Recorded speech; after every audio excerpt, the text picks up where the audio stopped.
Perkenalkan, nama saya Salwa Hanum. Nomor induk 1870213241771. Saya guru Madrasah Dimin 42 Birun Aceh, sekaligus sebagai mahasiswa PPG Daljab Kemenang pada tahun 2025 pada Universitas Islam Negeri Said Ali Rahmatullah Tulung Agung. Pada hari Sabtu 10 Mei 2025 akan melaksanakan video uji kinerja dengan modal pembelajaran PBL. Selamat menyaksikan. Assalamualaikum warahmatullahi wabarakatuh.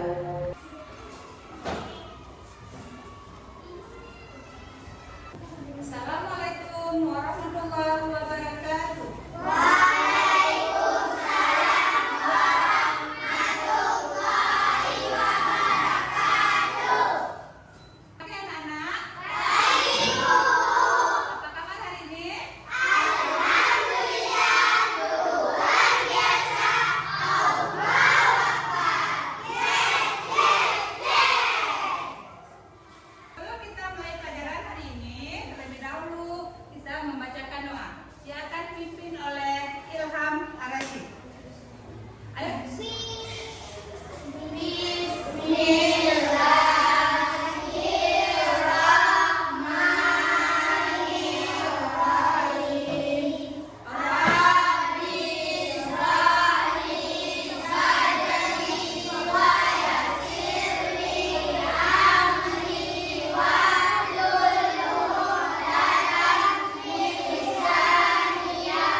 Cepat sembuh dan kembali ke sekolah besok.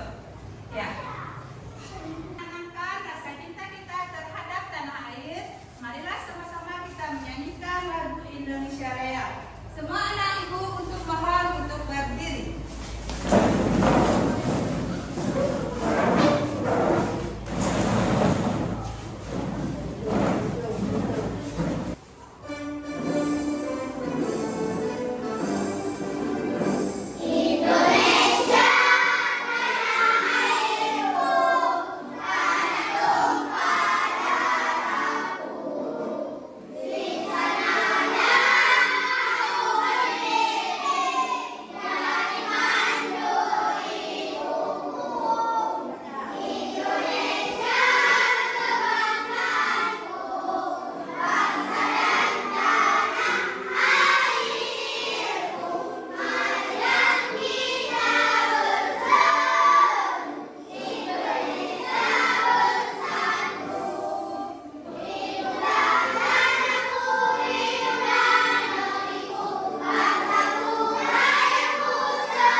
yang dia sembah selain kepada Yang Esa, yaitu Allah Subhanahu wa Ta'ala. Nah, anak-anak, sudah dipahami? Sudah tahu arti dan cara menghafal surat Al-Ikhlas? Sudah. Menghafalnya semua? Sudah. Alhamdulillah kalau sudah bisa menghafal dan semuanya. Sekarang kita lanjutkan dengan materi selanjutnya, yaitu pentingnya memahami Quran surat Al-Ahqaf. Kita hari ini yaitu 1. Peserta didik mampu membaca Quran surat Al-Ahqaf dengan tartil. Yang kedua, peserta didik mampu menghafal Quran surat Al-Ahqaf dengan benar. Ketiga, peserta didik mampu menjelaskan makna dan isi kandungan Quran surat Al-Ahqaf. Yang keempat, peserta didik mampu mengidentifikasi nilai-nilai negatif dari sikap Abu Lahab. Yang kelima, peserta didik mampu menyimpulkan hikmah yang dapat diambil dari Quran surat Al-Ahqaf dan mengkaitkannya dengan kehidupan sehari-hari. Itulah 5 tujuan pembelajaran kita pada hari ini tentang Quran surat Al-Ahqaf. Sebelumnya, Ibu akan bertanya kepada kalian. Kalian baca setelah membaca bacaan Al-Fatihah dalam salat? Surat Al-Ahqaf. Ya.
Bismillahirrahmanirrahim.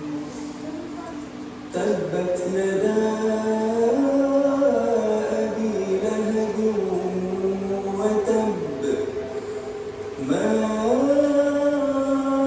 aghna anhu maluhu wa ma kasab. Sayasla naran zata lahab. Wa imra'atuhu hammalatal hatab. Fi jidha hablum min masad. Ibu, mau tahu tentang kisah Abu Lahab? Kalau mau, sekarang kita nonton video tentang kisah Abu Lahab. Dan nanti kalian, ibu akan membagikan KKD untuk kalian. Sekarang kalian siapkan pulpen dan kertas untuk menulis apa yang ada di video tentang Abu Lahab. Ya, kisahnya ya. Sekarang ibu bagikan ya. Satu kelompok satu ya.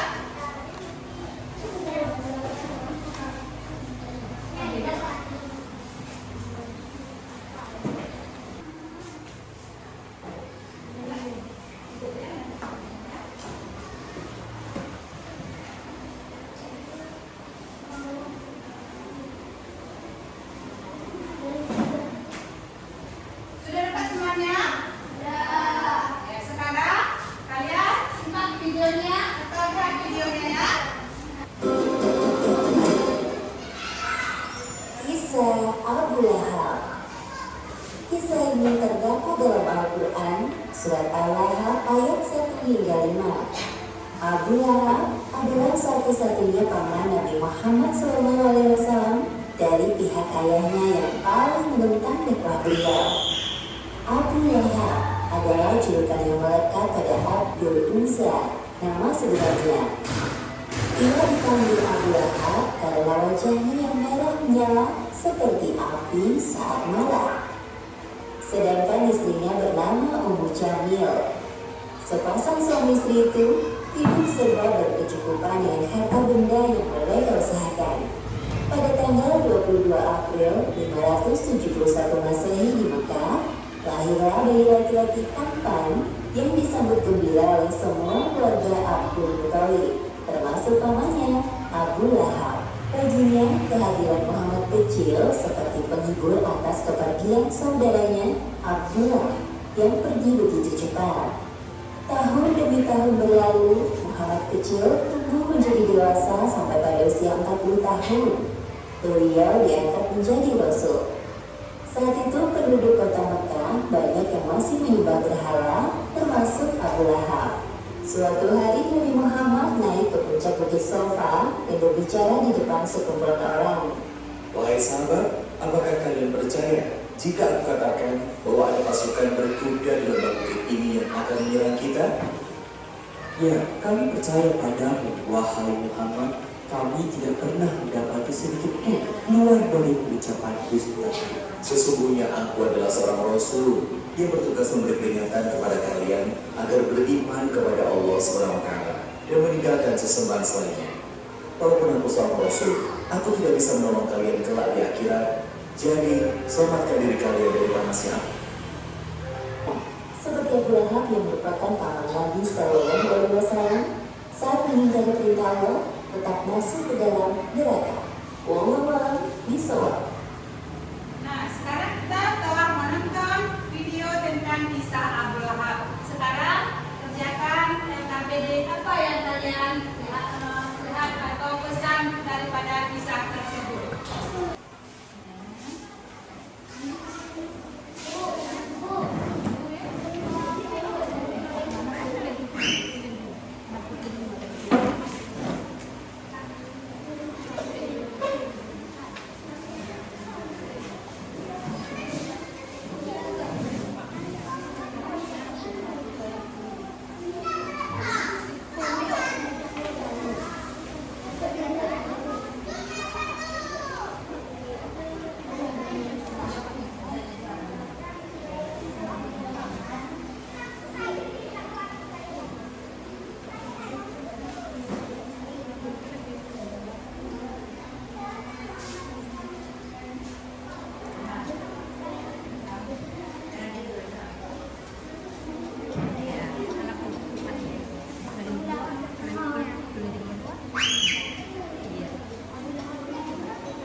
perbuatan jahat akan mendapat balasan setimpal dari Allah.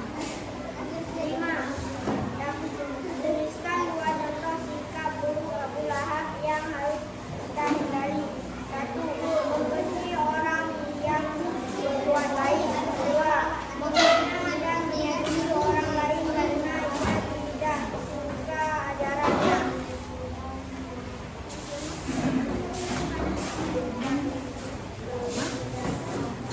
Apa hikmah yang paling kamu ingat dari surat At-Taha? Bahwa siapapun yang menentang kebenaran dan menyakiti orang lain karena agama pasti akan mendapatkan balasan dari Allah. Bagaimana caramu agar tidak menjadi orang seperti Abu Lahab? Dengan selalu mendukung kebaikan, menghormati sesama, tidak membenci tanpa alasan, dan mengikuti ajaran Nabi Muhammad dengan ikhlas. Terima kasih. Kita kepada kelompok 1. Ayo kita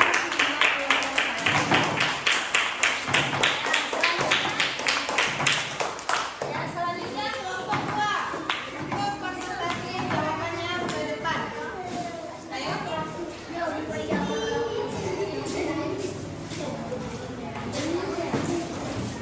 Assalamualaikum warahmatullahi wabarakatuh.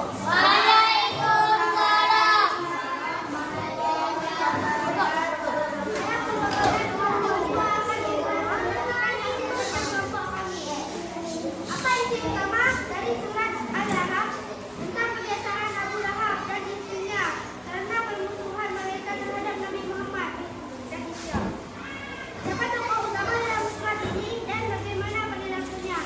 Abu Lahab dan istrinya. Abu Lahab sangat membenci Nabi, mencela dan menghalangi dakwahnya. Istrinya menipu dan menyebarkan fitnah.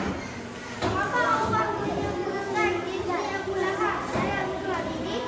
Karena ia ikut berperan aktif dalam menyebab kebencian dan permusuhan terhadap Nabi, sehingga ia juga mendapat azab yang sama. Apa pesan doa yang didapatkan dari surat Al-Lahab? Jangan tentang kebenaran dan jangan berlaku sombong. Perbuatan jahat akan mendapat balasan setimpal dari Allah.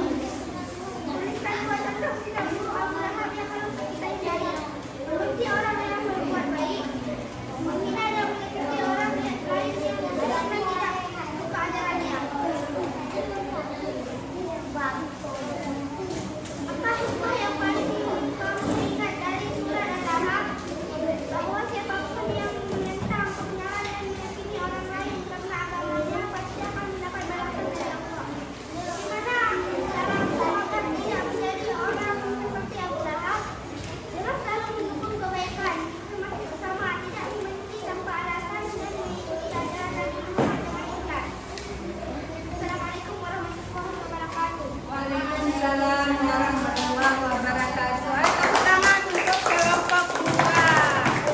Dari Quran surah Al-Lahab, yaitu yang pertama adalah jangan menghina dan menentang kebenaran.